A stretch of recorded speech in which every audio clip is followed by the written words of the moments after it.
I am so glad you convinced me that the family car should be the Defender 110. It is so beautiful inside. It's so comfortable and it just feels indestructible. Yes, it really is. I've been waiting a long time for the new model to come out. The Defender 110, I'm telling you, it's my favorite car of all times. It's my third one. You know, I have stories of going off road. The guy managed the group. He was like, "What are you doing in this beautiful car?" I'm like, "I'm going off road." He's like, "Are you sure? Because you can use one of ours." And then they look like Mad Max cars. I'm like, no, we're going to do this. And he was shocked. Wow. Well, it's great because the Defender has been reimagined for 21st century adventure, and its unparalleled off-road ability as well as its robust interior are invaluable whether you're headed towards uncharted territory or just a weekend of exploration. The Defender 110 tackles challenging surroundings with absolute confidence. The SUV conveys strength outside and in, featuring peerless technology like an intuitive driver display and an award-winning infotainment system. That's my favorite part, to keep you connected no matter where the journey takes you. Adventure is unique to everyone, and so is the Defender. Choose from the two-door Defender 90, the four-door Defender 110, or the larger Defender 130 with the ability to seat up to 8 passengers. You'll find uncompromising performance in all three. So pack up and go even further with the Defender 110. Learn more at LandRoverUSA.com/Defender. Capella University is rethinking higher education. With its game-changing FlexPath learning format, you can earn your degree on your schedule and fit your education seamlessly into your life. Imagine your future differently at capella.edu. This isn't your average business podcast, and he's not your average host. This is the James Altucher Show on the Choose Yourself Network. Today on the James Altucher Show.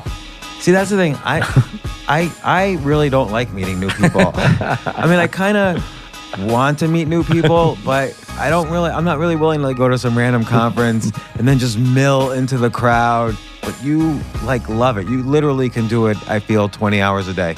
So would you call that networking? Yes, and I think that's the real networking. I think the other thing where people say, "Oh, come to my networking event," that's not networking, that's BS. And I think all those people stay small. They stay small with their small businesses that may or may not work. Whereas you're building real businesses, particularly because you keep the quality very, very high. And you have to balance those relationships because you can't have those kind of relationships on a wide scale. It's not possible to keep that many people close, right? So it becomes an allocation of time. You have to be a good steward of your day. You have to calculate, in a sense, that this is somebody I want to spend time with. I'm not really sure why, but I see that we could have a future together. I like their screening capability. I like who they are. I like what they stand for, and I like where they're headed in life. So when you have relationships with people that have those kind of qualities, that can be very powerful.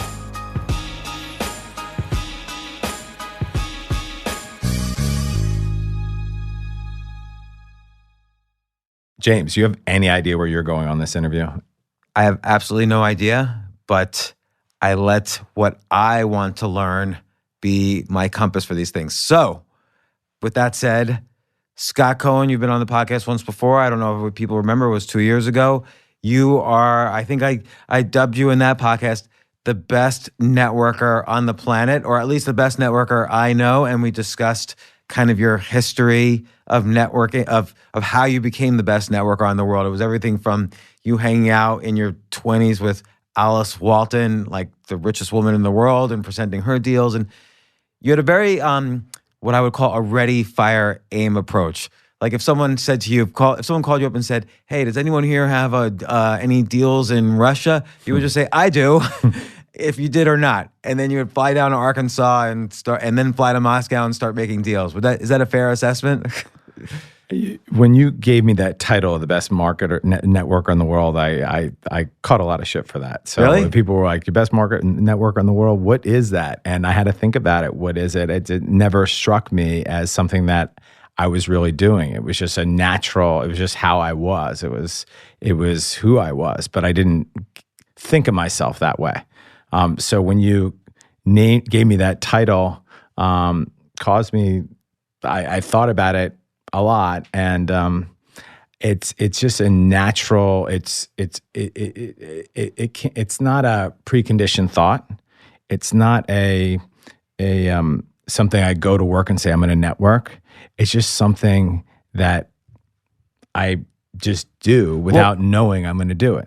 I think you bring up a good point. I think people say to themselves, "Oh, I'm going to go out there and network." I think those are poor networkers. I think if they go to if somebody goes to, let's say, a conference or a meeting or even a party thinking, I'm going to network here, this is going to be a great networking event, they're already putting distance between themselves and the people at the event. I think you out of pure enjoyment, like meeting and being friends with the people you do business with. I would refer to it more as a dot connector. When I meet somebody and I can see where that connection might make sense, whether it's in business, whether it's socially, whether it's with regards to charity. But my mind works as just kind of connecting dots my whole life.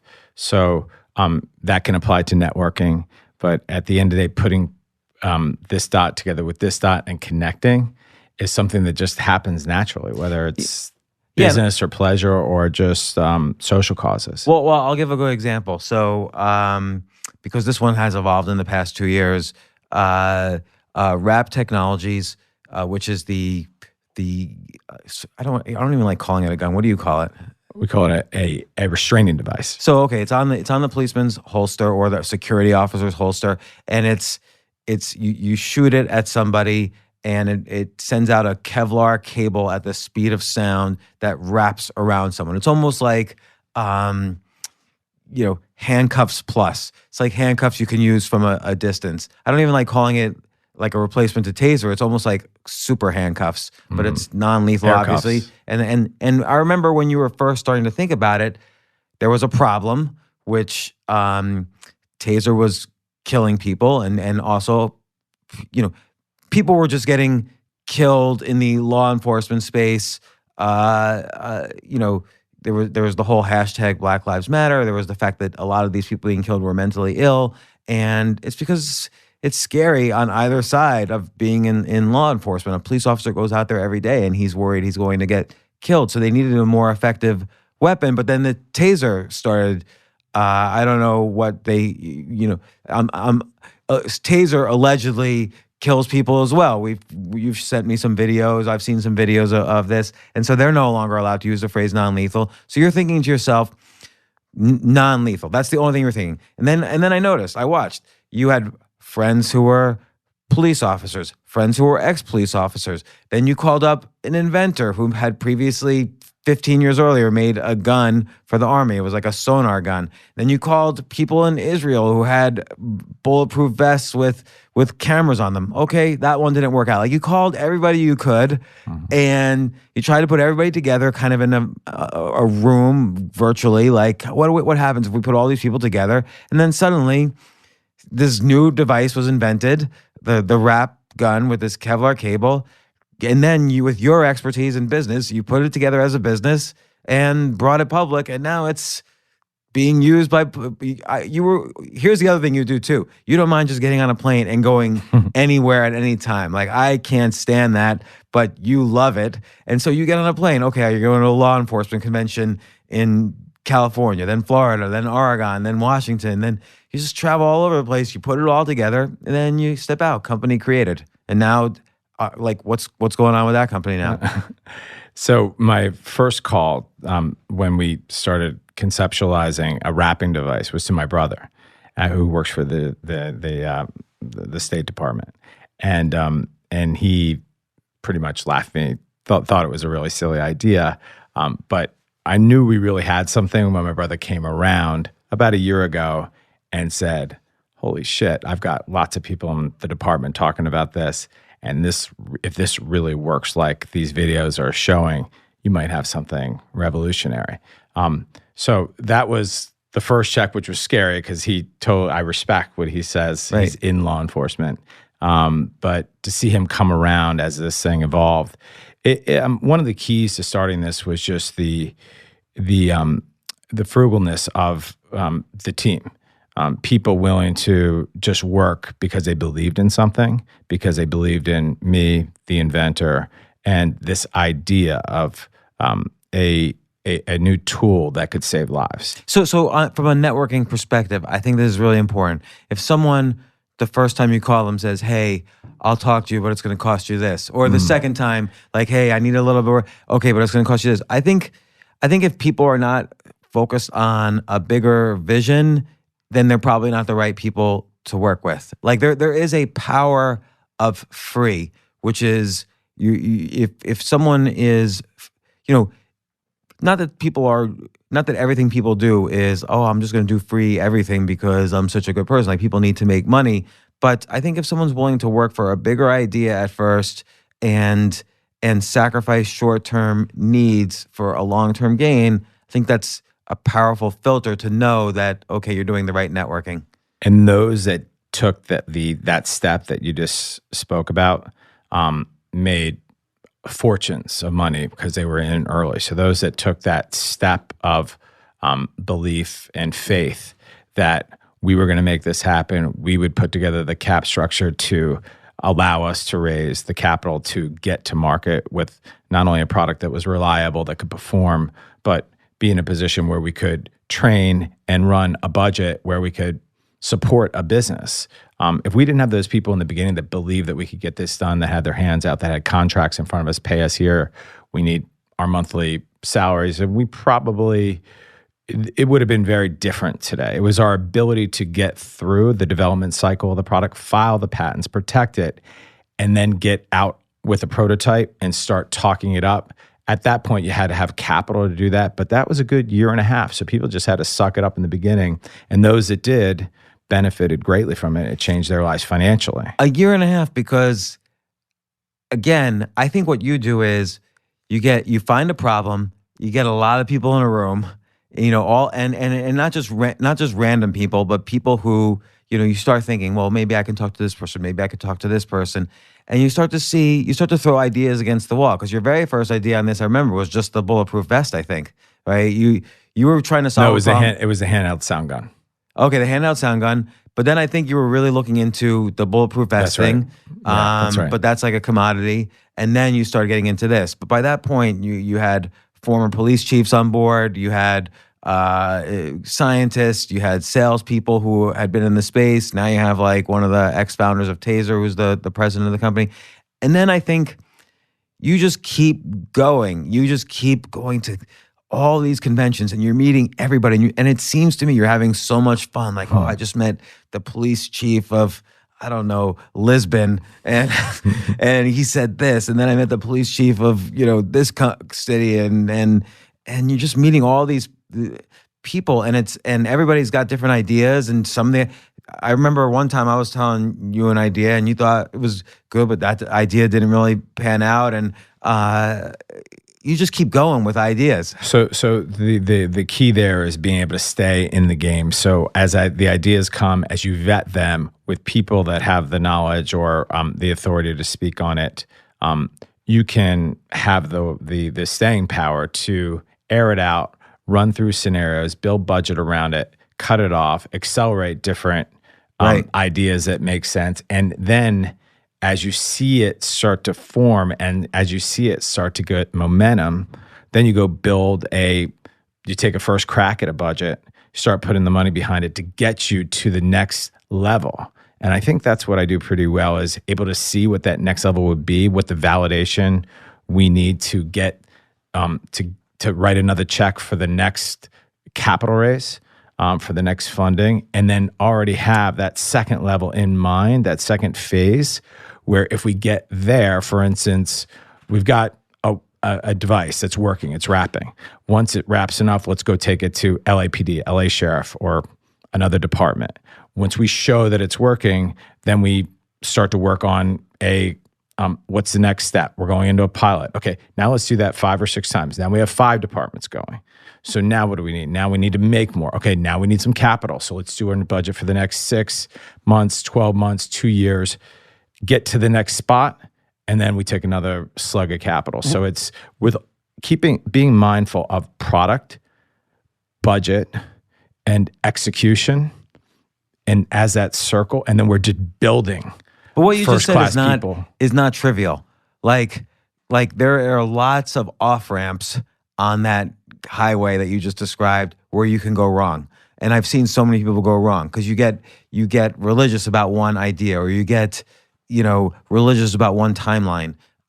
You're willing to quit an idea and pivot very, very well. Because I think you're not. I mean, you don't consider yourself a rocket scientist or an inventor, or like you have no ability to judge, okay, this is, and you're not a law enforcement guy, so you have no ability to judge really, this is the product and I'm going to push it. Like you just keep surrounding yourself by people, and then you use all the information you're getting from good people to decide where to go. Because I've seen you first off, I've seen you go out with this product or with other products too early. Like you went out right with this product before you had some of the final features that are in there now. And, you got so far with, good departments, and then you realize, oh, we need this and this and this. But you weren't so far off that you didn't have a product. And I think the key is, how do you know that you're surrounding yourself with the good people, considering that you're not an expert in any of the areas involved? Let me answer that. You don't know if you have the right person or not. Time will tell. Mm-hmm. Time is the test. And if they're performing and they're doing what they say they're going to do, and you have a responsible way to manage that, not as a micromanager, but just as a peer, and make sure you're growing together in a direction, then you just accelerate that. But if you see that person's not performing and they're not doing what they say they were going to do, then it's time to make a decision and pivot from there and just keep going as long as the vision's intact, the business is still there, and you understand what the difficulty was with that particular team or person. So it sounds like the way a lot of companies do marketing, for instance. So you try out 2 ads, one works, the other doesn't. Okay, no problem. Mm-hmm. Now you throw more money around the ad that works, and you eliminate the ad that doesn't work. It's kind of like, okay, I have a bunch of people circling around this idea, and here these guys are going off pursuing,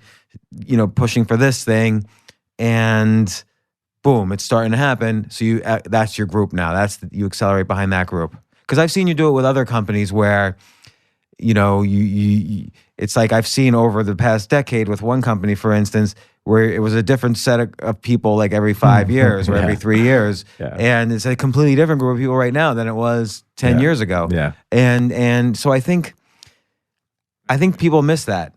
Rap's a great example. When we started with 2 employees, and now we're probably close to 40 today in a year and a half. Not one person has an employment contract. It's built, and that's going to change soon, but that was the mentality. You're with us. If you believe in this, we're going to advance this and make a difference in the world. And the buy-in was, hey, let's go to work on this, be a team, let's get aligned, and let's be the best we can be every day and grow this and advance this. So everybody was there with that same mentality.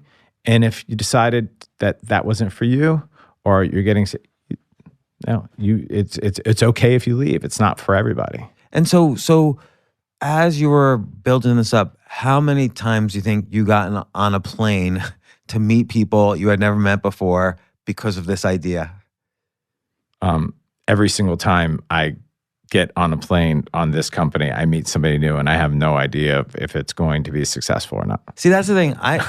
I really don't like meeting new people. I mean, I kind of want to meet new people, but I'm not really willing to get on a plane and I'm going to fly to Oregon now and go to some random conference and then just mill into the crowd and meet people. But you love it. You literally can do it, I feel, 20 hours a day.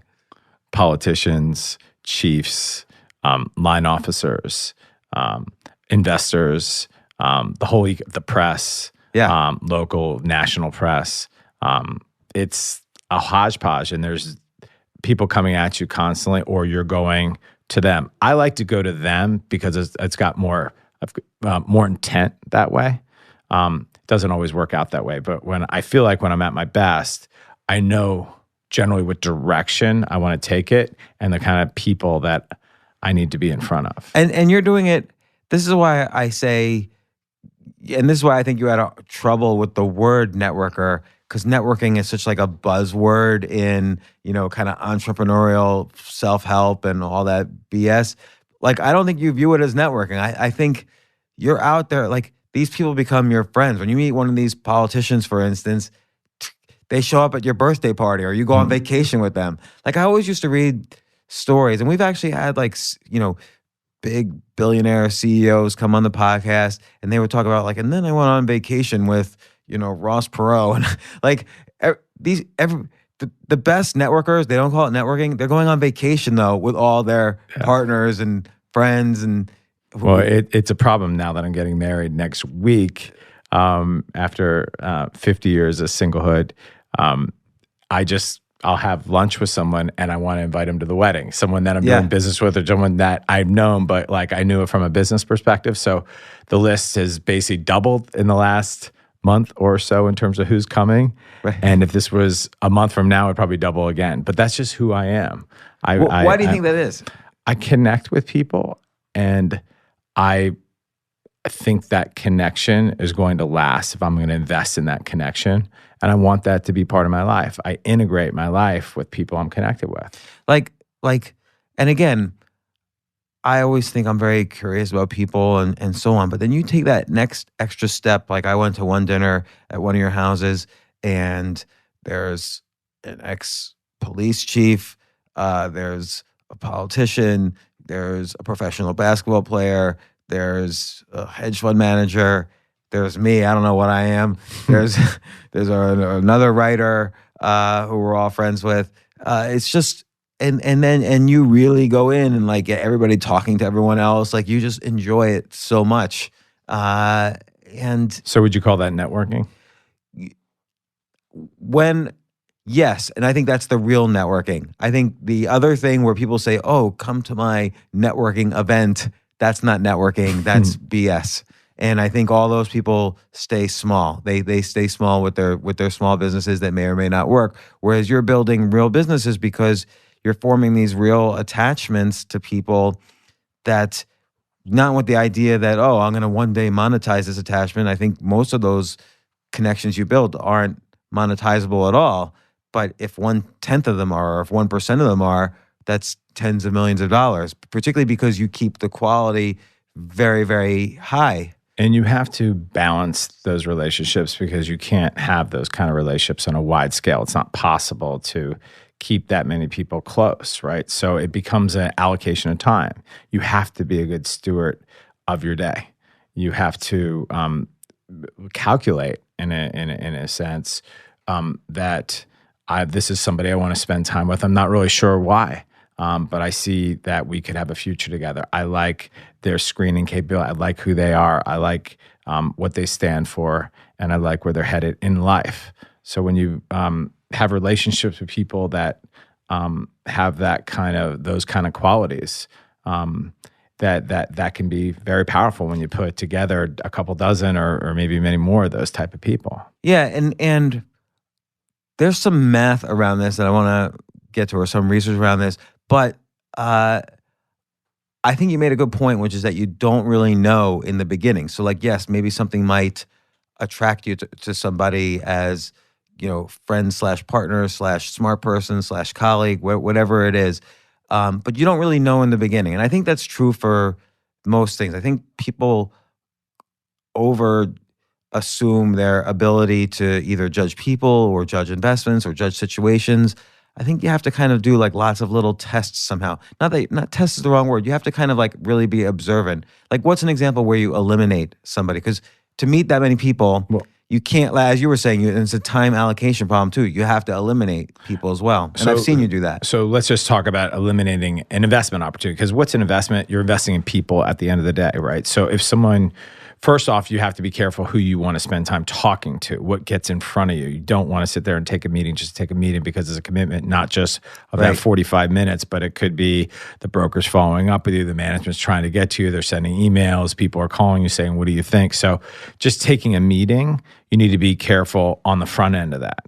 Because a meeting is basically half your day, and that's valuable if you're involved in a bunch of businesses. Well, it could be 45 minutes or an hour. You tend to keep it to, or maybe an hour and a half. But the post that is the people following up, see how you did, or it was see what you thought, or trying to set the next steps. That's, what do you think about this? Can you offer some insight?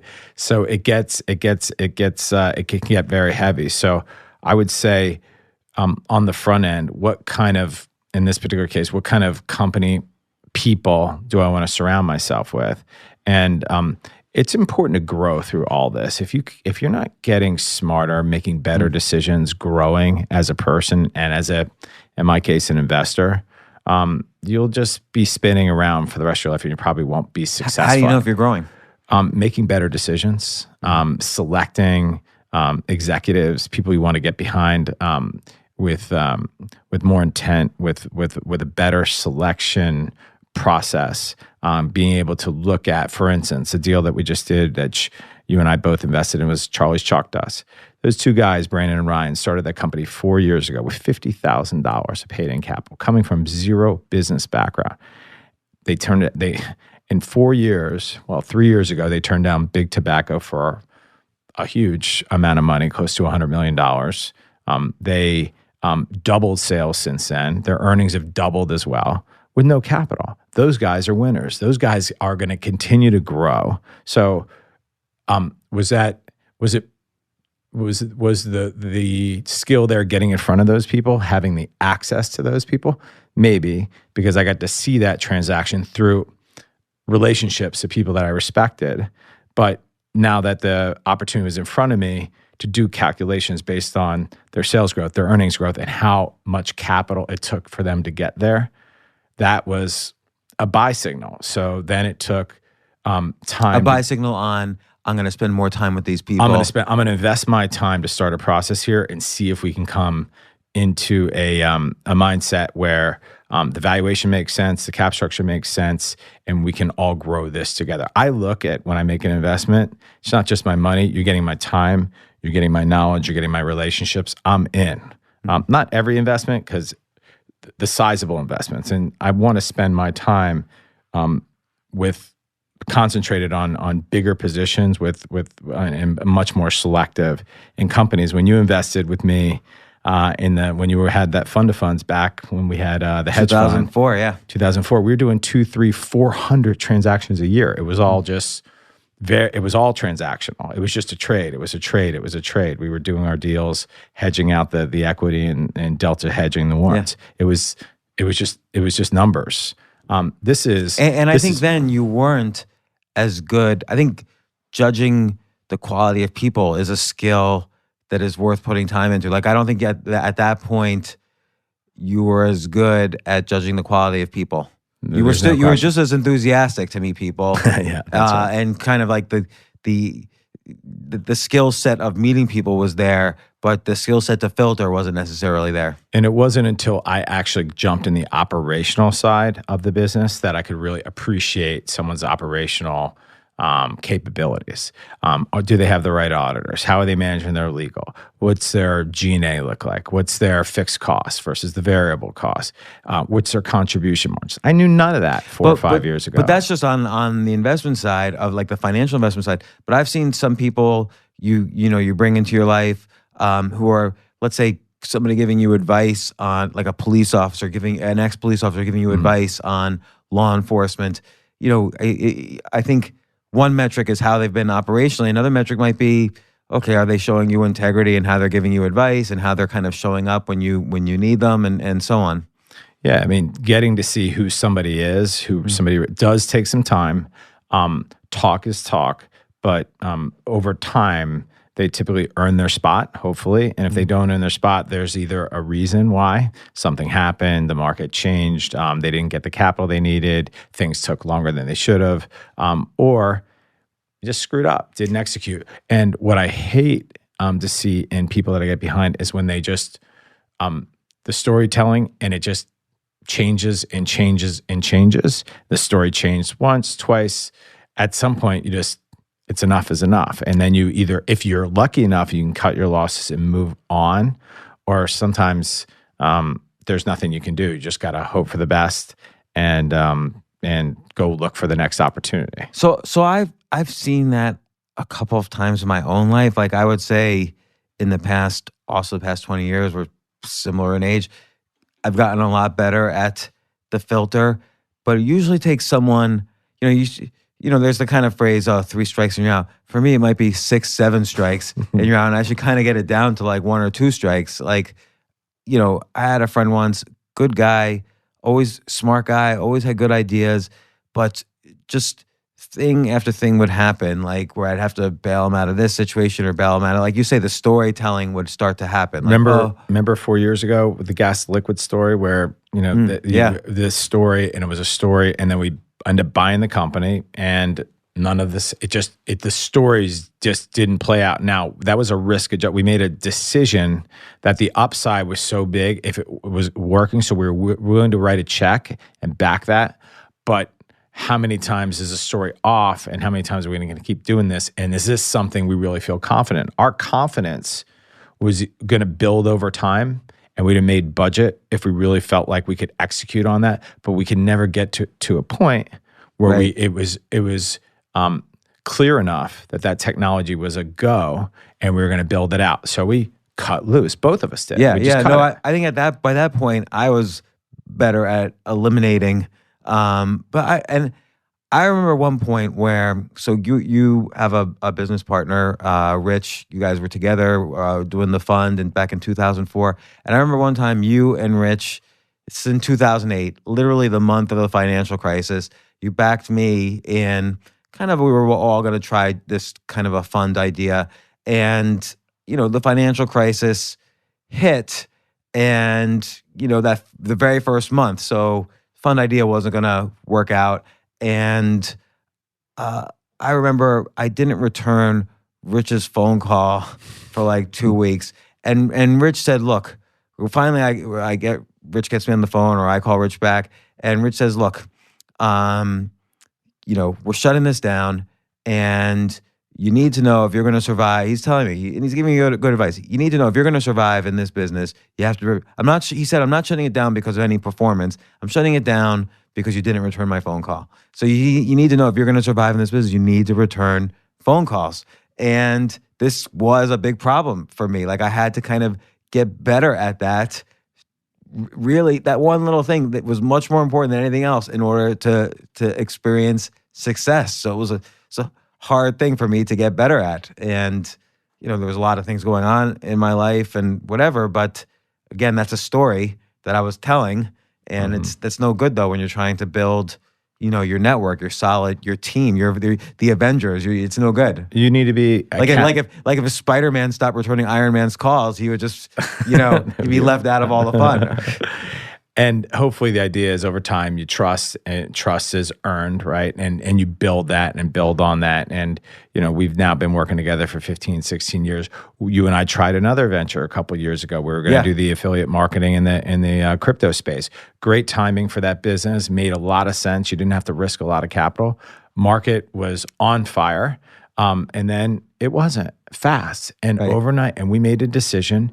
It doesn't make sense to do this anymore. We're shutting it down. And we walked away from it.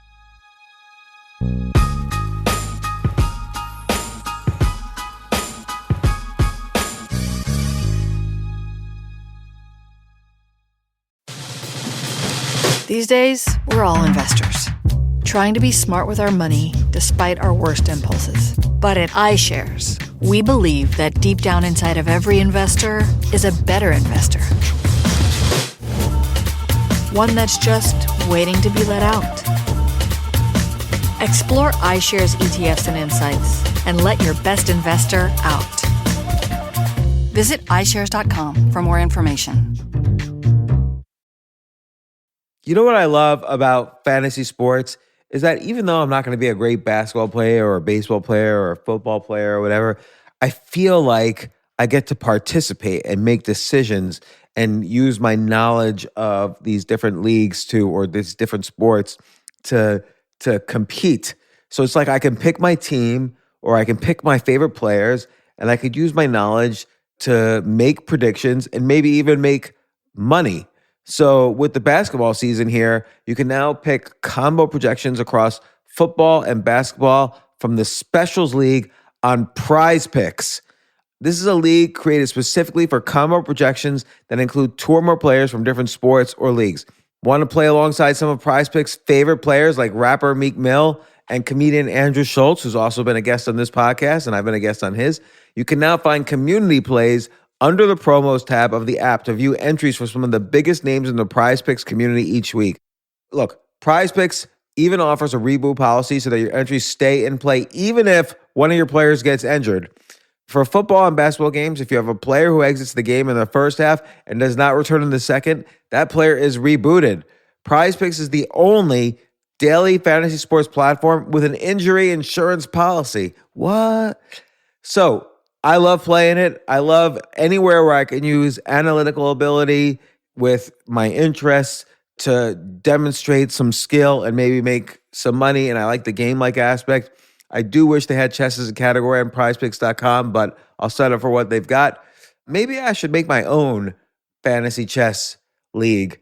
But in any case, I love Prize Picks. Go to prizepicks.com/James. Use code James for a first deposit match up to $100. That's the easiest $100 you're ever going to make. So that's prizepicks.com/James and use code James. Daily fantasy sports made easy.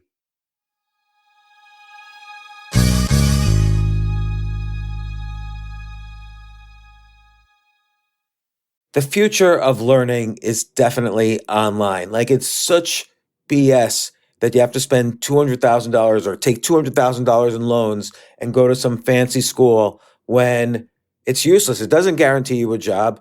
Most employers, including me, do not care about degrees or grades or anything like that. We want to care that you love what you're doing, that you know what you're doing, in some cases that you have experience or that you're willing to learn.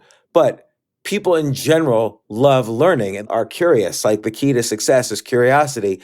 And I think masterclass.com is the perfect model for online learning. I'm really happy they're sponsoring this episode. If you're going to give a gift, give the gift of learning. Masterclass makes a meaningful gift this season for you and anyone on your list, because both of you can learn from the best to become your best, from leadership to effective communication to cooking. Let me tell you some of the classes I've taken. I've taken comedy from Steve Martin. I mean, can you believe I can take a class from Steve Martin on comedy, or Judd Apatow, my favorite comedy director? I could take an actual class from him on writing. Wolfgang Puck on cooking. Dan Brown on writing, or Judy Bloom, who's been on this podcast, on writing. By the way, Wolfgang Puck also has been on this podcast. It's such a pleasure. I try to take classes all the time from masterclass.com. And whether you're watching Masterclass on TV or listening in audio mode in the app or on their site, the quality speaks for itself. It's like these Masterclass instructors are your own personal mentors that are going to help you reach the next level. How much would it cost to take one-on-one classes on comedy from Steve Martin or on chess from Gary Kasparov? You just wouldn't be able to do it. But it would cost hundreds of thousands of dollars. With a Masterclass annual membership, it's $10 a month. Memberships start at $120 a year for unlimited access to one-on-one classes with all 180 plus Masterclass instructors. So it's not just $120 for one instructor. You get all 180 plus Masterclass instructors.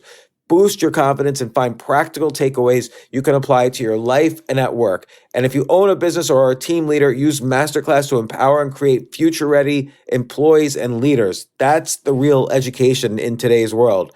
So this holiday season, you can give one annual membership and get one free at masterclass.com/JAS. JAS, of course, stands for the James Altucher Show. So right now you can get two memberships for the price of one at masterclass.com/JAS. Masterclass.com/JAS. Offer terms apply.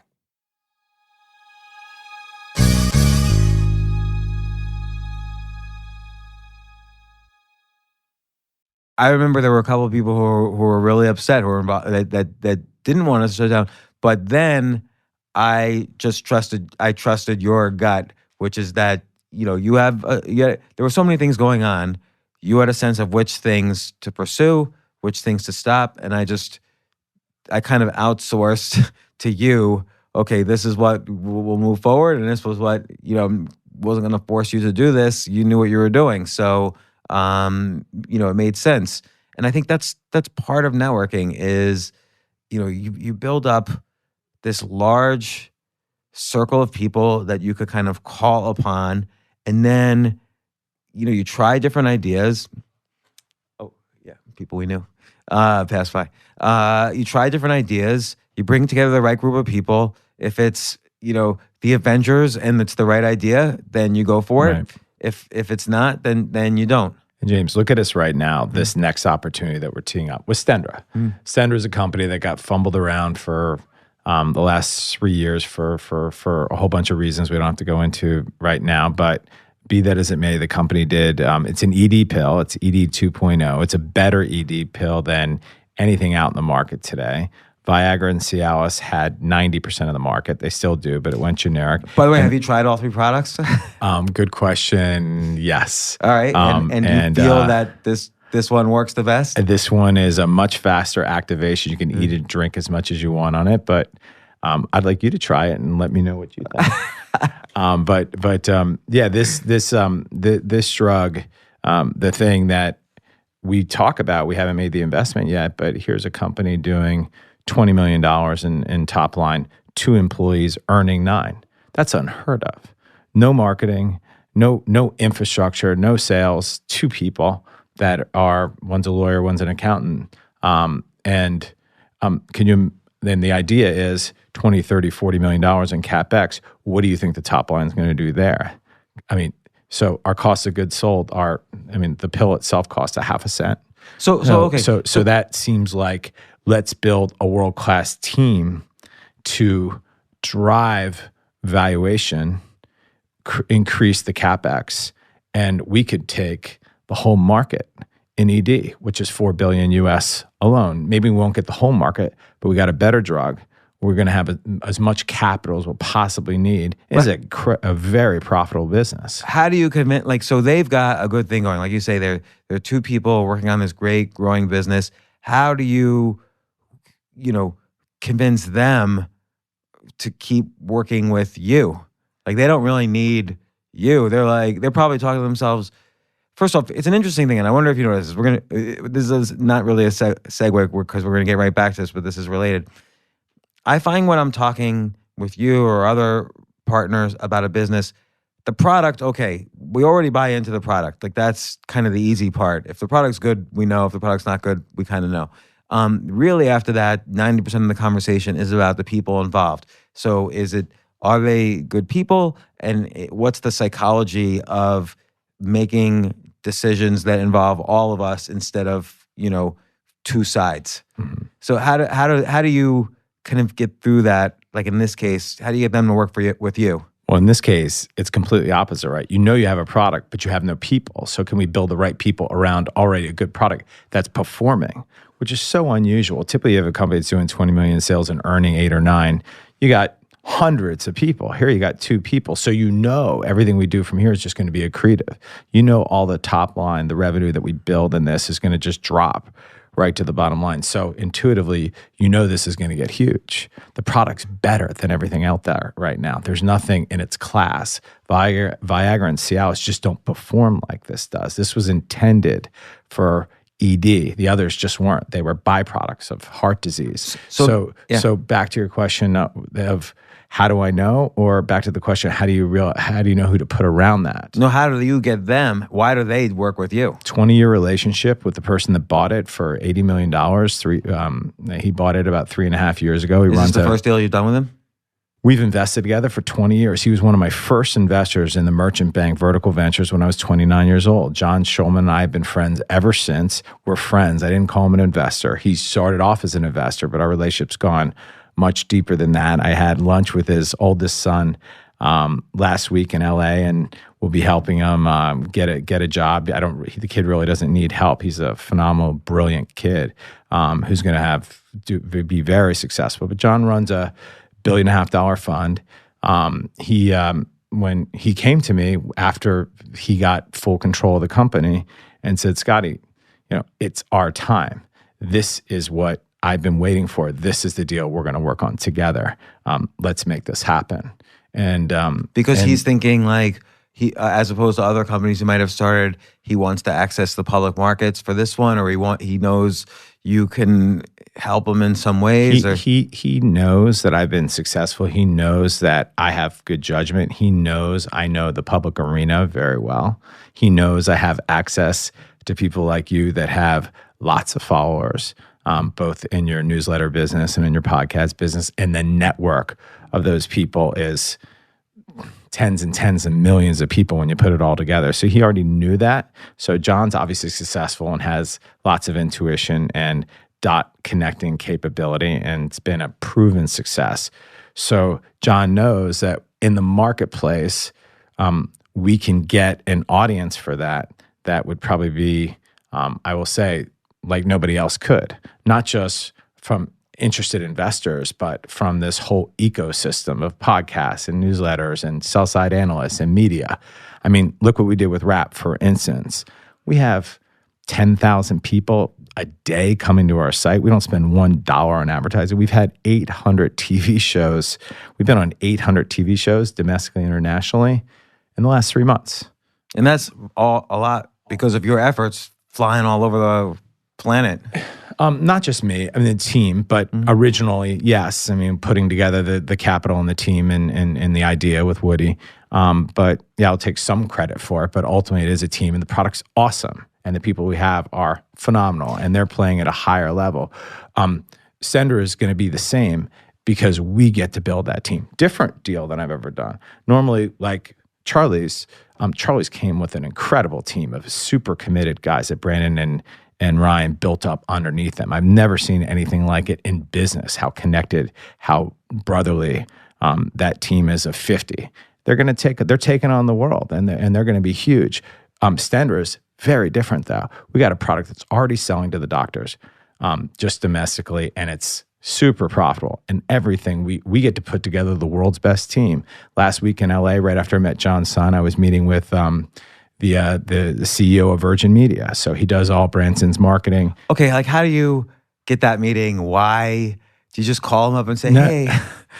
This particular one came through John, and John said, Scott, I really want you to sit down with this guy. We want him on the board. If there's anybody that stands media and hiring agencies, it's the guy that built up Branson's business. They've got several business lines together. They've done in production and they've done something on with concerts, and I don't even know how many. Yeah.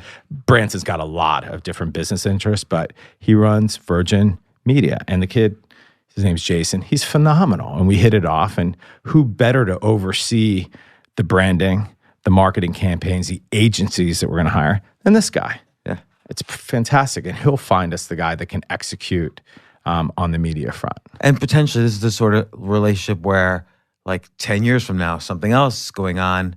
You could call on him.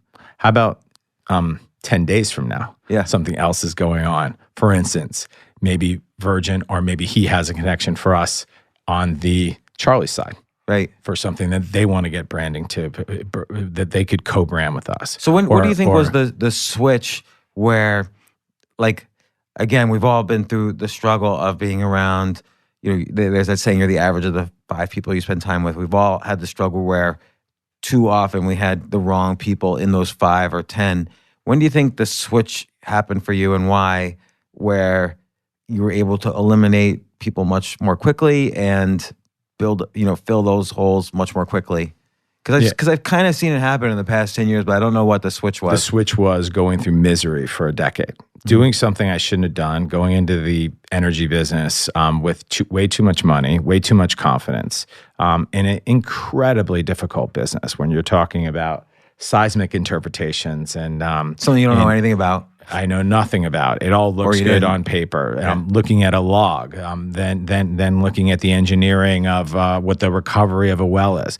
This is really difficult stuff, and you could have the best team on the planet evaluating, and with hundreds of millions of dollars at stake, with a successful well and a huge discovery, and then all the data tells us that you just drill 20 feet to the right or 10 feet to the south of the discovery, and you'll just do the exact same well. You just duplicate everything times 2, and it's dry. Now, that is a very tricky business when you have the best people in the world after a discovery telling you there's a 90% chance of success as a step out well, and it's a 0. I mean, that's tough stuff, very tough. So that cost me 10 years. That cost me a lot of money, reputation, and hard work that took a lot of my energy. But it was from there that I was able to learn the lessons of how to judge not just people, but projects, my time, and size that up in a way that I think made me a better, not only investor, but a better person. Going through that. How a better person? Starting to look deeper into who I am, blind spots, where my bad habits are coming from. Did some work on going back through some of how those bad habits were formed. What were some of the bad habits? Fear was one of my fear of failure was a huge one, and I picked that up along the way, probably from my mom. Why? Because sometimes fear of failure means you don't start something at all, or sometimes it could mean you start it and against all odds you keep continuing it without ending it because you're afraid to call it a failure. So it could mean either thing. Right. So what did she used to do that you inherited? Masking. So if you're maybe you're not having the success you think you're having, but your mindset is such that you're going to just power through this and make it a success. But ultimately, the reality hits you in the face. Because I remember when you were the ups and downs of this, I've known you the whole time. I remember if I would bring it up, you would change the subject. And so I always know when you change the subject on something that either you're in the middle of figuring it out or it's not going well and you're just not saying it yet. Listen, what's interesting about it, as I look back, is not only those were painful years from a business perspective, but also from a relationships. When you, for the first time, experience failure and in your business life, it absolutely kind of falls into or spills into your relationships and your social life, and it's a double hit, and it takes a lot of strength to get out of that. A lot of work, a lot of counseling, seeking higher levels of living and higher levels of what it's like to different meaning that you start looking for in life, different types of people. You start to seek wisdom. And I hadn't done that kind of inner work before. But once I had the access to it, thankfully for my closest friend and seeker himself, Ryan Esses, turned me on to this one particular program. My whole vocabulary started changing. My interests started changing. I started reading different types of books, not just how to succeed. That incredible book, Presence. I'm trying. Power of Now. The Power of Now. Thank you. I mean, that book just.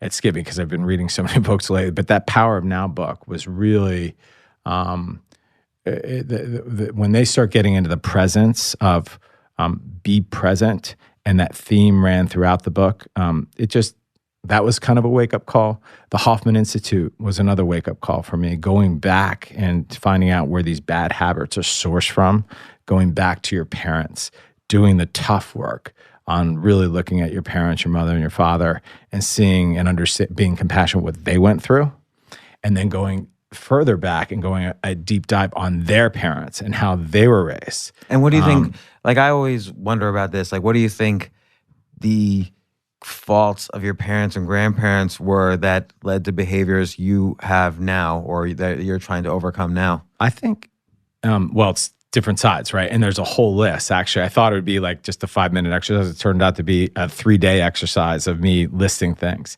I thought all my bad habits came from my father. Turned out it kind of spilled over and went the other way with a lot of bad habits. It turns out it got picked up by my mother.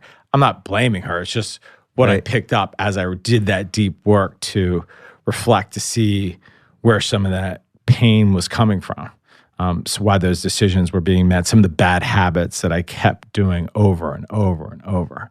So that Like awareness, what's an example of bad habit that you would do over and over and over, I would say, other than the fear of failure? thinking that I could work my way through anything, and if I just kept my head and I just kept working and working, everything would be okay. What about on relationships / connections? Again, working on a relationship, just feeling like I could this will be better over time because I'll just work on it and work on it. As a result of that, I was in some relationships that I shouldn't have been. I wasn't able to realize a real person. Like when I got reconnected with Carolina, I was able to see who that person was. I didn't see who she was when we met 10 years ago. I just wasn't capable. I didn't have that level of awareness. And when I saw her again after that 8 or 9 year gap, it was clear to me. I'm not sure it would have been had I not done that work. What was your other question? Sorry. But even like in terms of the networking, like when you were a kid, did you? I mean, every kid to some extent has a fear of not being liked, and did you compensate for that in some way? That's because I think some of these bad habits might have resulted in kind of real powerful networking skills later on that you then were able to patch up the negative things. Like again, I avoid people, and I think that's from childhood. But were you avoiding people when you were a kid? Yeah, I was very shy, and I really just would not go out of my way to go to a party or go to an event. I would just stay at home. Were your parents like that? Yeah, they were kind of like, or actually they were. I don't know. I think my mom had polio, so she wasn't running around town literally, and I think my dad was a little Asperger-ish in that he always seemed to think people liked him, but none of them really did. So I just kind of stayed home and just watched TV and played chess. And do you think if they would have been more outward, more social, do you think you would be more social and outward? Probably, yeah. I think I kind of just really just avoid. I had the same, close friends from first grade through 12th grade. Never really made an attempt to meet new people. So I guess the question is, if you were to take this set of people that followed kind of their parents' bad habits or just what their parents did, because that's all they knew, and you took some people that used that as a rally point to be something that they thought was they could be better at, and they saw like weakness there and they tried to be a better person. I wonder how that would kind of add up if you looked at two sets of people. Would you have more people just following your family's bad habits, or would you see people that were able to rally from there? Yeah, like as a kid though, I imagine you probably had a ton of friends. Like I just see you being very extroverted and maybe not having the filter, but just having tons of people around. I think my mother was super social. She talked to everybody. She had, she was at the swimming pool. She was a teacher. She was always laughing and smiling. So I think I got a lot of that from her. When I was in 6th grade, we lived on a golf course. I don't know if I ever told you this story, but so there was a hill, and the golfers would hit the ball outside. It would go over the fence and into the hill. So I was 6 years old, 5 or 6. I don't know how old. It's probably 5 and 6. So I would pick the balls up with a bucket, and then I would solicit the golfers as they walk by for $1 a ball. So I was selling these guys back their ball for $1, and I would come home with like $30, $40 in a day at 6. So that had to be pretty social because I was communicating. They saw this kid, he's working, he's hustling as a 6-year-old. Probably the next job from there, aside from knocking on doors and mowing lawns and raking leaves, not door to door, ask people if they wanted their driveway shoveled, if they had a bunch of snow, or just their lawns mowed. That's fairly social, right? You have to be knocking on that door. And then finally, when I was doing, I had a paper route for like 8 years with Chris Heck. And that paper route probably started like, I think I was 7 or 8, maybe 8. And you had to collect the money every Sunday. No, I'm sorry. Once a month you collected. Was it once a month? Gosh, I can't remember. But that was a sales job as well. That had to be social because you had to knock on the door, collecting for the Washington Post. People were like watching television and you had to collect the cash. And we basically made most of our money from tips. And I did that for 7, 8 years until I was like 15 or 16. So I think that just was something, and my mom must have supported that in a way because I was doing that. So I don't know if she was saying, go out, get a paper route, do this, but someone had to plant those ideas in my head. So someone listening to this who's like, let's say they're like, I don't know, 25 years old, trying to find their purpose in life, which is sort of a meaningless phrase. Like you look at you as an example, I feel like there's no one purpose. You have a compass that you're constantly, recalibrating and moving towards that compass based on, also the people around you and so on. But let's say someone's listening to this and they're thinking, well, I didn't do all these things as a kid. I'm a little bit introverted. What steps do they make to kind of build a wider circle where they could potentially generate future opportunities from that circle? I would say first, is that what they really want to do? Is that the story they're telling themselves, or is that something they really want to do, and why? Is it because they want to have more connections, they want to leverage their mind, or they want to be able to position a book, or they want to be able to network their way into maybe a master's program? So really, it's starting with the purpose. What do you want to do it for? But let's say it seems like you don't necessarily start off with a purpose when you're networking. Or sometimes you do, I guess. Yeah, I think you do. I think you really do. I mean, I just don't go around and say, I'm going to network today. Right. If now at 50, it's a little bit different. Like right? you're going to a law enforcement convention. It's sort of like you wade in and see what connections kind of almost gravitate towards. And look what happened at that last law enforcement conference. I got a call from a friend of a friend that said that I'm with Eric Adams, who's running for, he's a leading candidate for New York City mayor. He's the president of borough, the borough of Brooklyn, and he would like to see you tomorrow. I didn't know who Eric Adams was. I Googled him. I said, okay, I'm in Orlando. Let's go. Who's coming with me? We're going to see Eric Adams in Borough Hall. And by the way, I called the guy back. And I said, would he be open to us wrapping him? And so he said, when we get back to you, he said, okay, Eric will allow you to wrap him. I said, great. Can he call the media? And Eric agreed to call the media. So we show up at Borough Hall the next day. It was snowing and a sloppy day. So wait, you were in Orlando when you first got the call? When you say Borough Hall? The next Hall, day. You were in Brooklyn the next day? We left Orlando that night. And got there in the we left that day. Yeah, that day. And we were in Borough Hall with three of our guys the next day. And we show up there and there was probably 30 cameras sitting in Borough Hall. And you shot him? And Eric, we go back to his office. He wanted the guy's incredible. I mean, not only was he a captain and on the force, NYPD for, I think it was 20 years, but just what a sincere, authentic guy who's playing at a higher purpose. Eric asked incredible questions about the patents, how it was constructed, how many times you shot it, what's the risk, what happens if you shoot him around the neck, how many times it's been deployed, who owns the company, what's the cap structure. I'm getting these questions from a politician. I mean, the guy sounded more like a venture capitalist. Literally, I know what a terrific person he was. And he said, let's go. I go, you sure you don't need, do you need glasses? You're in a nice suit. He goes, nah, this suit doesn't matter. My ex-girlfriend gave it to me. I said, okay, let's go. He goes, let's go. There they were. We shot him. And the rest is history. You could see it on rap technology. And then I met him at your 50th birthday party. And you bring them all in. Yeah, I had to bring Eric in. Eric needs to be the mayor of New York City. He's done so much for Brooklyn. If you look at the data, he's been there for 7 years now. It's one of the fastest growing cities in the country. It's the fourth largest city. If it was taken by itself. It was taken by itself. Yeah. Crime's gone down in Brooklyn. Education, so scores are better.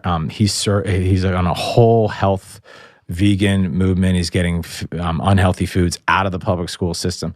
And the guy's just, he's going to be mayor. So again, it's all these qualities that you could kind of list about him, and then you figure, okay, he passes the filter. He could be in. And I have no business ties with Eric. I mean, I just think he's a great person. So I want to be around great people. Right. Eric's a great person. So I think the key is a little bit, even for someone who's not necessarily as extroverted as you, is to be really good at the filter, to make sure you understand what your filter is. Because even if you're introverted and you don't meet a lot of people, everybody meets some people. I mean, there's only room. Let's say there's only so many slots you could fill. You've got to make sure you have the highest quality. You know, and a 25-year-old person is going to meet different sorts of people than a 50-year-old person, but at each step, you got to make sure it's high quality people that's filling these limited amount of slots you have. So let's talk about a 25-year-old. Let's just take.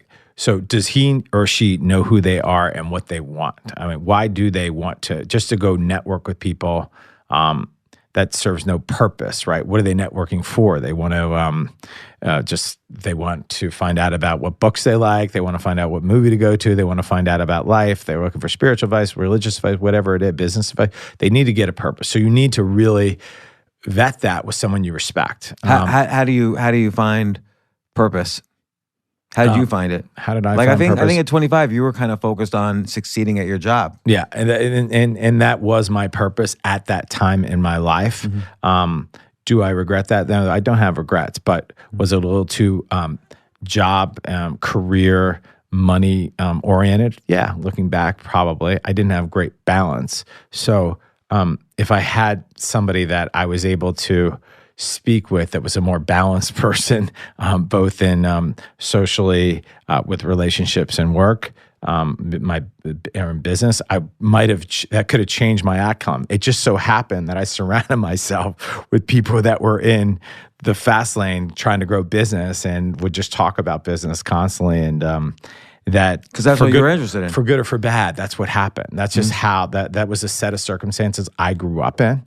And that was my environment. So somebody who's 25, if that's what they want to do, then surround yourself with those people and be the best you can with that intent, with that path. Create that path. And by the way, if you veer off the path, that's okay. Just know you're veering off the path and either get back on it or change it. But have that capability to be flexible. And I will add that at 25, it's really important that money is not the key deciding factor. It's a factor, but it's not the key deciding factor. Like, I know for me, when I was 26, I turned down an $80,000 a year job working for JP Morgan to take a $40,000 a year job working for HBO because I loved HBO and entertainment and communicating more than I loved, being at a bank. So you might have done the reverse, not because of the money, but again, because you probably had no interest in HBO. You had an interest in JP Morgan. So the question is, okay, so let's just take you at 25, because we just looked at when I was 25, what I was looking at, which was nothing but building business, right? And building wealth. So when you were 25, you took that job at HBO, even though you could work at a bank, because why? I was writing every day. So I was writing fiction every day. And I figured, okay, and I literally was watching TV every day, and I loved HBO. I loved that product. And right after HBO offered me a job, JP Morgan essentially offered me the same job, and I just could not see myself, I don't know, I just couldn't see myself at all working at a bank. Did you think you had your purpose or path at that time in your life, or did you just choose it because it was what you loved? I think well, it's probably the same thing. I think I loved it, so at that moment, it was my purpose. And then I switched purposes when I started getting more into entrepreneurship, and that kind of put me on a path that made me very unhappy for a long time. I really wasn't a natural. Now I know a lot about business just after 20 years of doing it, but it wasn't really like something I enjoyed ever. So just the fact that we've gotten to where we are in different ways, different paths, I think just talking this through for somebody who's in their early 20s, stay flexible. Be ready to move on something. Have a goal in mind. Have an idea. But it's not like a holy goal. It's not like, oh my God, I was put on this planet to do this. Like, your compass might change. It could change. I mean, your platform has to be.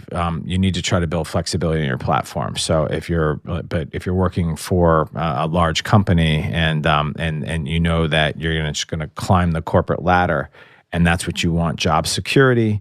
You want to be able to provide shelter for your family, and there's this path of financial security.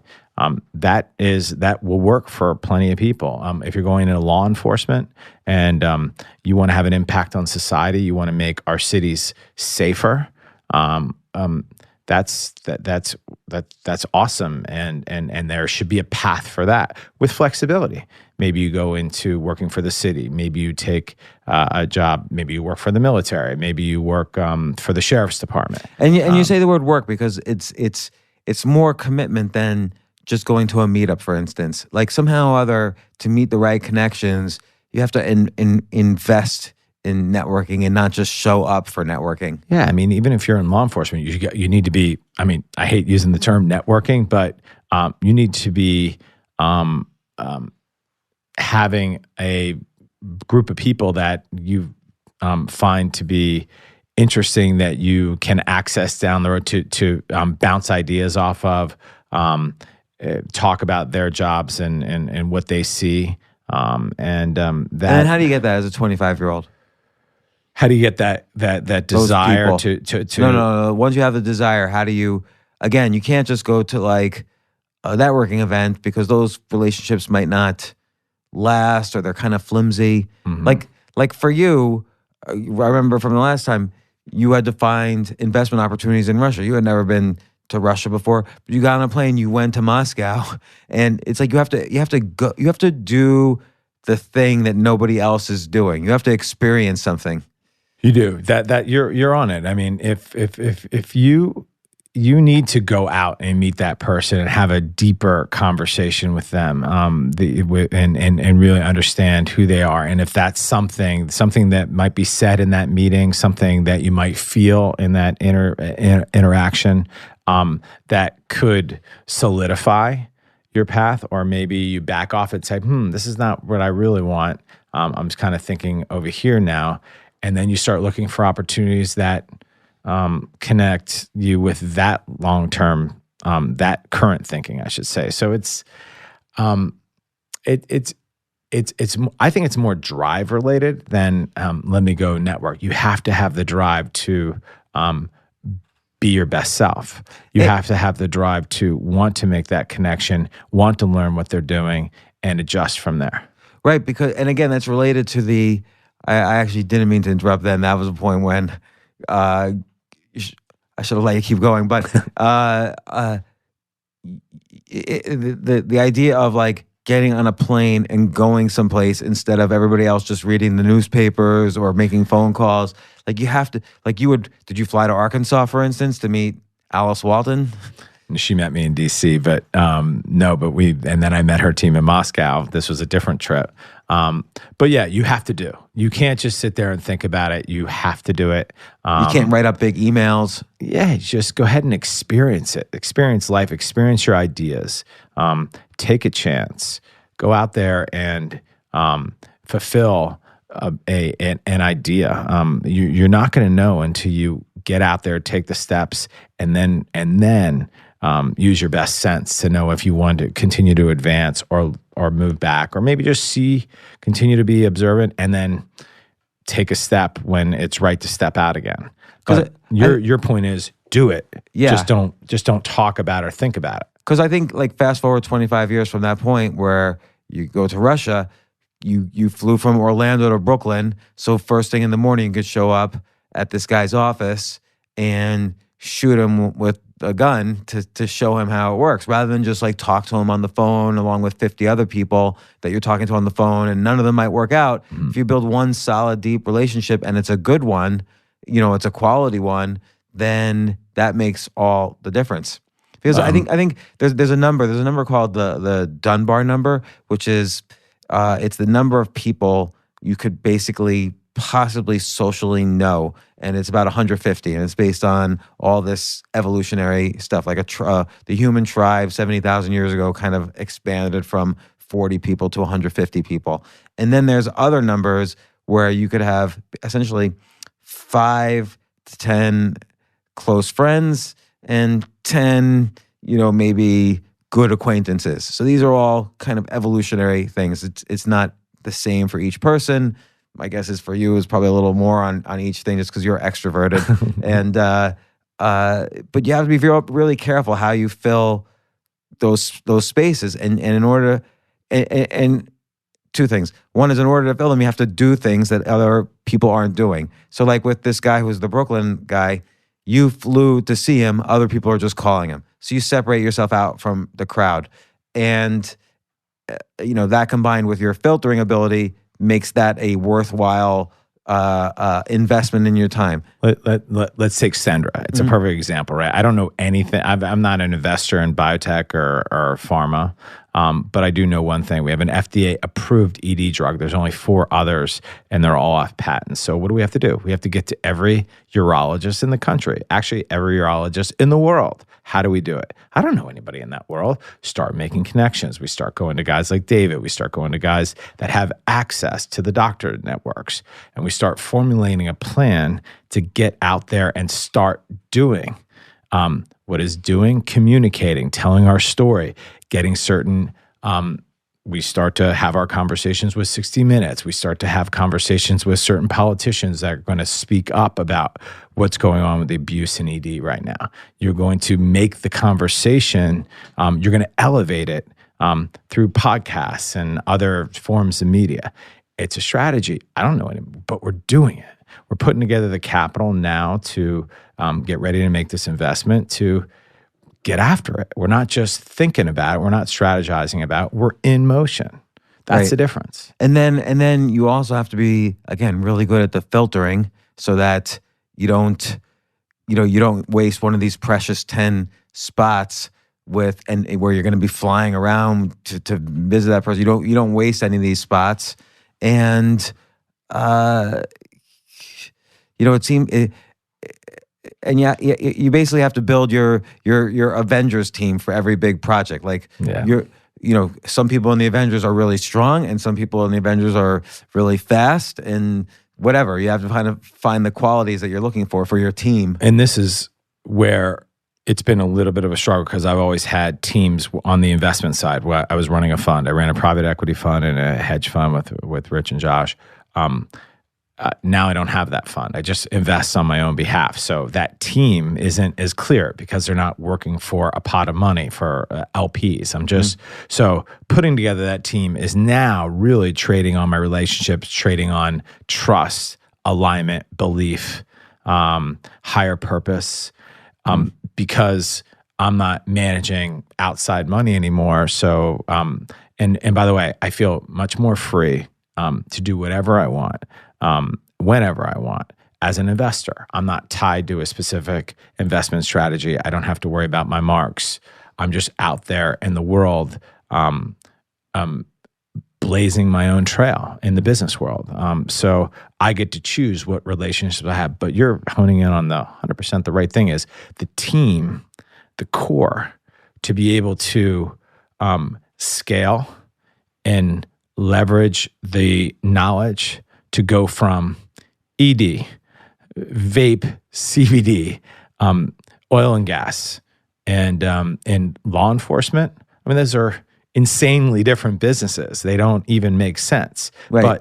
But who's your legal? Who's overlooking the lawyers and the accountants and the auditors? Who's doing who are your boards? Do they have fiduciary are they good fiduciaries?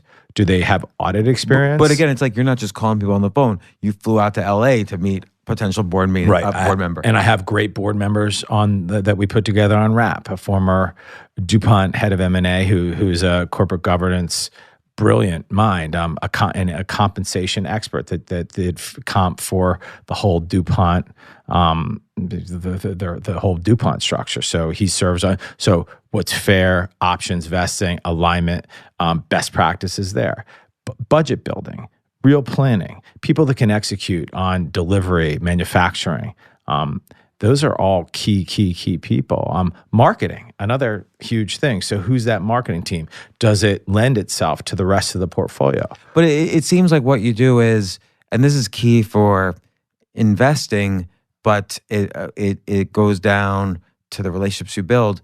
you need to make sure there's an unfair advantage. So you're not just investing in some ED company, or let's wrap as even a better example. You're not investing in even at the beginning of the idea or pre-idea, you put together a team based on your 20 years of connections that had an unfair advantage. You had the guy who invented this big sonar gun that sold, I don't know, $1 billion worth to the U.S. Army. So he wasn't going to recreate that gun. He recreated something else, but you had him on the team.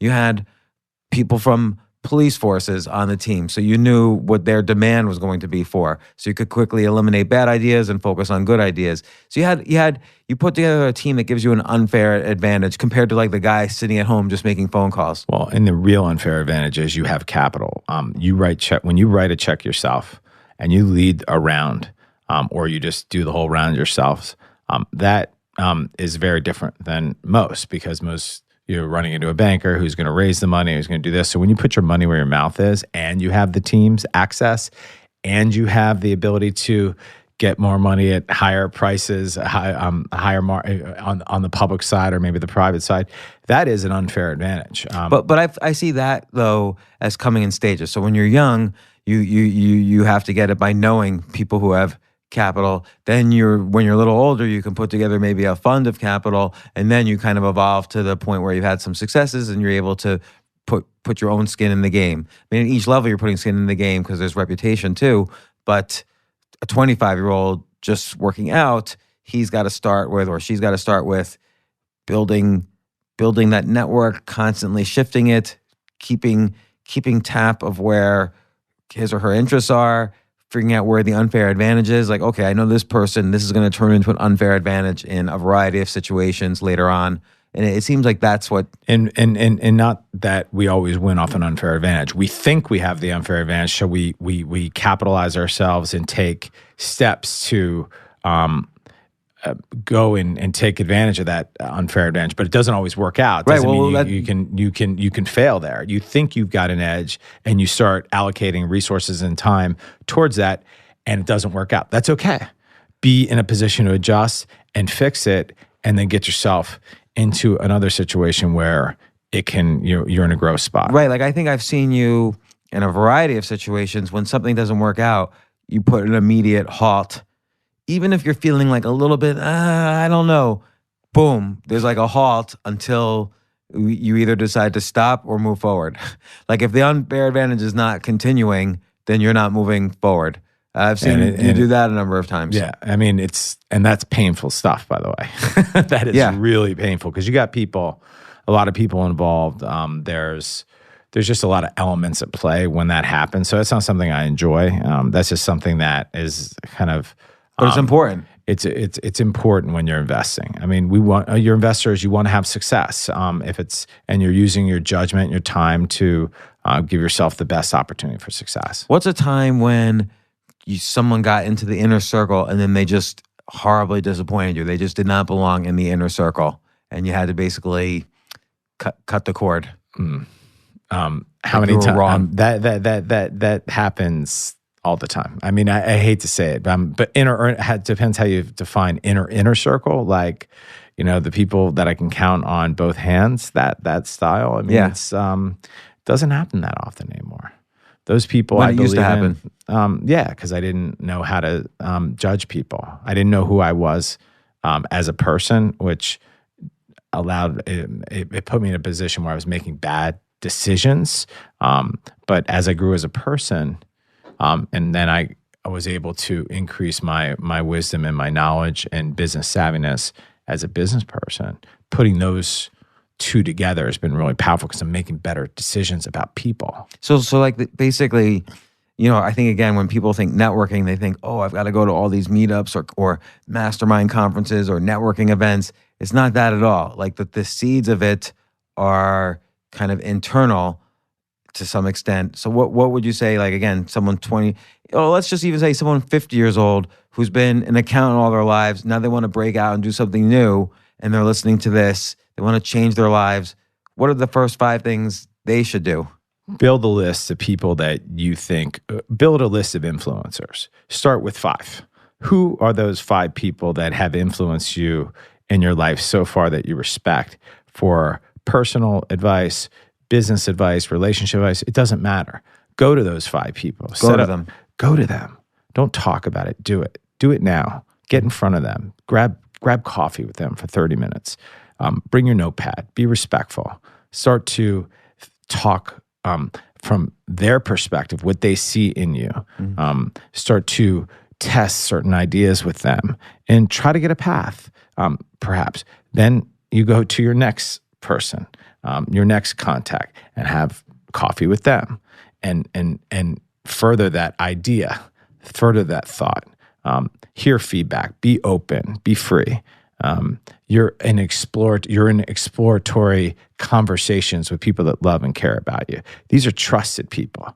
And do it again and again. Get your 5, come back, regroup, and then maybe you do it again with a more clear idea this time. Or maybe you still don't have an idea, but you still go to those people. Or maybe you go for another person that you think can, or maybe they connect you with someone they think will be appropriate for you to meet with and spend some time with and can get into a conversation. How do you ask, like, let's say they connect you with someone, like someone connected you with this Brooklyn borough president, you offered something of value immediately to him.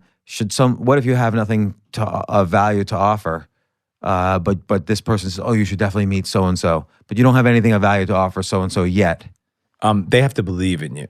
The reason why, you ask me what to do, you pick out 5 people that believe in you. Yeah. So the fact that they believe in you, if they're going to reach out to one of their friends and connect you, that belief system should follow through to the next person. It should. Maybe it doesn't all the time, but if they're willing to put their neck out on the line and say, hey, I think you should talk to this person, you're good. Yeah. And now you're doing something. You've got the ball in motion. Maybe you haven't left your job, or maybe you're still at home doing. Maybe you don't know what to do next. Maybe but you're formulating a plan. You're out there in the world, exercising your judgment, your mind, your connections, and connecting with people on a path forward. Do you take notes? Like, do you journal after you meet people? I love to journal in notebooks. I find myself journaling and with my phone now. But it's been a key. If you you've been to my house, you stayed in my house, you lived in my house. I lived in your house when you were the first place I lived when I threw out all my possessions. And I told the story at your birthday. I had no possessions. I had just thrown everything out. I had just ended a relationship that was not working out at all for me. And I had no place to stay. I could have stayed in a hotel room or an Airbnb, but my mind was just for shit at that moment. And so I remember calling you and telling you what happened. And you said, well, of course you're going to have to stay at my place. But I already knew that because I was literally right across the street from your place. I knew you were going to say that. So I was calling you from your place when I called you. And one of the saddest days was you leaving. It was we had a good run. We it was like 3 or 4 months. You picked up after yourself. You didn't make a mess. I couldn't even hear you in the morning. And my goal was to leave no footprint ever. Like I was like in my mind even, I was like invisible. So like that's how just like down and out I was at that moment. So not necessarily in terms of money, but just like emotionally. Yeah. So no, listen, I love helping friends. You've been a dear friend, and I trust you, and I want the best for you. Well, and it's been fun. Not only have you just turned 50, but in a week you're getting married for the first time. Congratulations. I am. It's going to be a new journey. I'm excited about it. I'm in love, and it's a new chapter. I figured at 50 years old, when I found a woman like this, and I'm a lucky guy. So it's time, and we'll be having you and I will have now we're going to be two married guys again. So well, and also like I remember in the beginning of this conversation, I was talking about like, oh, people like vacation together. I couldn't understand it, but we've vacationed together. I've been to your place out by the beach and stuff. So you're like the only colleague I've ever, but obviously we're much more than colleagues, but you're the only person outside of family that I've vacationed with. Yeah. So that's what you do. It's like, and you get other people to do it. It wasn't easy to get to come to the Hamptons. No, it was not easy. It was hard. I was happy that you did. Yeah, I did it. And then you had that that private Batman room in the house that was like behind the library. You had to like hit a lever and the library turns around into the room. I should put that Batman picture that you gave me, that nice cell. I'll put that in that room. That's Yeah, perfect idea. that's the idea. Perfect idea. It's not a cell. That's an original drawing. That Batman, Bob Kane. Maybe I should keep that in New York. I don't know. But thank you for that. That's an incredible gift that will stay with me for forever. Excellent. Well, Scott, once again, the power of super networking. Again, we hate using that word, but it kind of is that's like the basis. People say, oh, no, I got to invest in this stock, or I got to invest in this company, or I got to do, this or this or this. But really, it all goes down to the people. I always find 90% of my conversations about business, it all boils down to me talking about people rather than, the product I could buy into, right away. Everyone's going to sell their product. It's great or not great, whatever. But it's the people talking to you that have to be top quality. And you have got that down to a science. So to some extent, I'm a little bit lazy. I outsource my thinking about that to you. What decision is Scott making? But I hope I am as helpful as possible when we do these things. So thanks once again for coming on the podcast. You are welcome. It's great to be here. Thanks.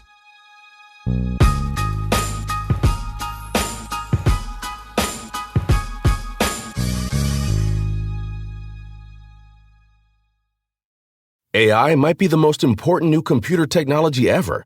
It's storming every industry, and literally billions of dollars are being invested. So buckle up. The problem is that AI needs a lot of speed and processing power, so how do you compete without costs spiraling out of control? It's time to upgrade to the next generation of the cloud, Oracle Cloud Infrastructure, or OCI. OCI is a single platform for your infrastructure, database, application development, and AI needs.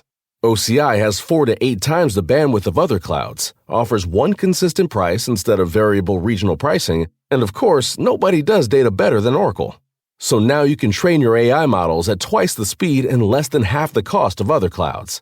If you want to do more and spend less, like Uber, 8x8, and Databricks Mosaic, take a free test drive of OCI at oracle.com/advance. That's oracle.com/advance.